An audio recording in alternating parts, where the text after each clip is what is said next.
Mr. Vice Chairman, please.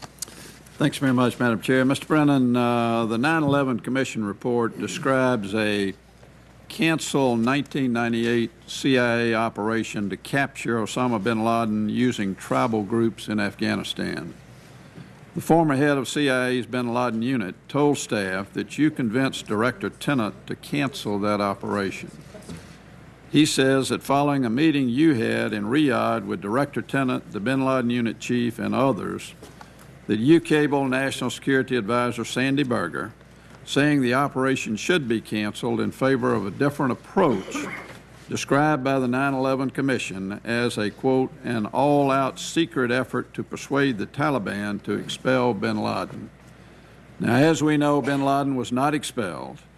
3 months later, the bin Laden wrath was unleashed with the attack on our embassies. Did you advise Director Tennant and National Security Advisor Berger against this operation, and if so, why? I had conversations with George Tenet at the time, but I must point out, Senator, that every single CIA manager, George Tenet, his deputy, the head of the Director of Operations at the time, and other individuals, the chief of the Counterterrorism Center, argued against that operation as well, because it was not well grounded in intelligence, and its chance of success were minimal, and it was likely that other individuals were going to be killed. And so when I was involved in those discussions, I provided the director and others my professional advice about whether or not I thought that that operation should go forward. I also was engaged in discussions with the Saudi government at the time, and encouraged certain actions to be taken so that we could put pressure on the Taliban as well as on bin Laden. So I'm taking it that your answer to my question is you did advise against in favor of the cancellation of that operation. I didn't, based on what I had known at the time, I didn't think that it was a worthwhile operation and it didn't have a chance of success. Now, the 9/11 Commission reported that no capture plan before 9/11 ever again attained the same level of detail and preparation. Do you have any second thoughts about your recommendation to the director to cancel that operation? Senator, I have no second thoughts whatsoever about my advice, which was to look carefully at this operation because the chances of success were minimal. I was not in the chain of command at that time. I was serving abroad as Chief of Station. As Deputy Executive Director, you received the daily updates from the time of Abu Zubaydah's capture throughout his interrogation, including the analysis of the lawfulness of the techniques, putting you in a position to express any concerns you had about the program before any of the most controversial techniques, including waterboarding, were ever used. Now, we found a minimum of 50 memos in the documents within the 6,000 pages that on which you were copied. What steps did you take to stop CIA from moving to these techniques you now say you found objectionable at the time? I did not take steps to stop the CIA's use of those techniques. I was not in the chain of command of that program. I served as Deputy Executive Director at the time. I had responsibility for overseeing the management of the agency and all of its various functions, and I was aware of the program. I was CC'd on some of those documents, but I had no oversight of it. I wasn't involved in its creation. I had expressed my personal objections and views to my some agency colleagues about certain of those EITs, such as waterboarding, nudity, and others, where I professed my personal objections to it, but I did not try to stop it because it was something that was being done in a different part of the agency under the authority of others, and it was something that was directed by the administration at the time. Now, you say you expressed your objection to other colleagues. Did you ever express any concern to Director Tennant, to John McLaughlin, Executive Director Krongard, or any other of the CI leaders? I had a number of conversations with my agency colleagues on a broad range of issues during that period of time, not just on this program, other ones. We would have personal conversations on that. Well, my reason particularly for naming those individuals, Mr. Brennan, is that they were the ones directly above you.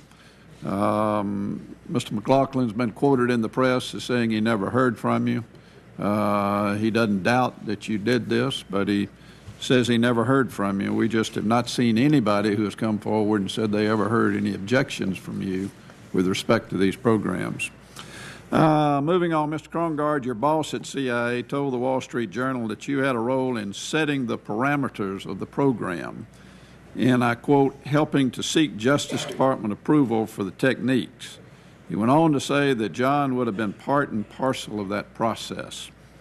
How does that comport with your response to the committee that you played no role in the program's, and I quote again, in your answers, creation, execution, or oversight?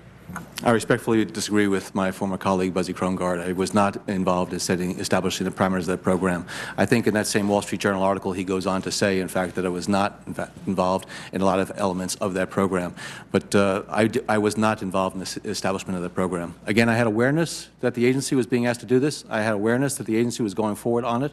I had some visibility into some of the activities there, but I was not part of any type of management structure or aware of most of the details. That being the case, why would you be the recipient of a minimum of 50 emails, Mr. Brennan, on the progress of the interrogation of Abu Zubaydah, including the techniques used in that interrogation? Senator, this probably was standard email distribution. I was on thousands upon thousands of email distributions at Deputy Executive Director. I think I was just CC'd on them. I wasn't an action officer on it. I know of no action I took at the agency that in any way authorized or reprogrammed funds or anything along those lines. Okay. Executive Director Krongard is said to have been an advocate of using Siri techniques. Did he discuss with you a proposal to move to Siri techniques with Abu Zubaydah, and if so, did you raise any objection? I don't recall a conversation with Mr. Krongard about that particular issue. When you reviewed the intelligence the CIA was getting on Abu Zubaydah after the use of EITs, did you think the information was valuable?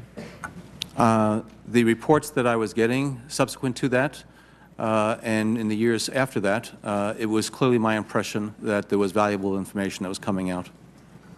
In a November 2007 interview, you said that information from the interrogation techniques, quote, saved lives, close quote. But you also say that CIA should be out of the detention business. The main benefit that I saw in CIA's program was the ability to hold and question individuals about whom there was significant intelligence that they were terrorists, but not necessarily evidence that could be used in a court of law. Your view seems to be that even if we could save American lives by detaining more terrorists using only traditional techniques, it would be better to kill them with a drone or let them go free rather than detain them. Can you explain the logic in that argument? I respectfully disagree, Senator. I never believe it's better to kill a terrorist than to detain him. We want to detain as many terrorists as possible so we can elicit the intelligence from them in an appropriate manner so that we can disrupt follow-on terrorist attacks. So I'm a strong proponent of doing everything possible short of killing terrorists, bringing them to justice and getting that intelligence from them. I clearly had the impression, as you said, when I was quoted in 2007, that there was valuable intelligence that came out from those interrogation sessions. That's why I did say that they saved lives. I must tell you, Senator, that reading this report from the committee raises serious questions about the information that I was given at the time and the impression I had at that time. Now I have to determine what, based on that information as well as what CIA says, what the truth is. And at this point, Senator, I do not know what the truth is. How many high-value targets have been captured during your service with the administration? There have been a number of individuals who have been captured, arrested, detained, interrogated, debriefed, and put away by our partners overseas, which is we have given them the capacity now, we have provided them the intelligence. And unlike in the immediate aftermath of 9/11, when a lot of these countries were both unwilling and unable to do it, we have given them that opportunity. And so that's where we're working with our partners. How many high-value targets have been arrested and detained, interrogated by the United States during your 4 years with the administration? I'll be happy to get that information to you, Senator, in terms of those high-value targets that have been captured with U.S. intelligence support. I submit to you the answer to that is one, and it's Warsame, who was put on a ship for 60 days and interrogated. Thank you.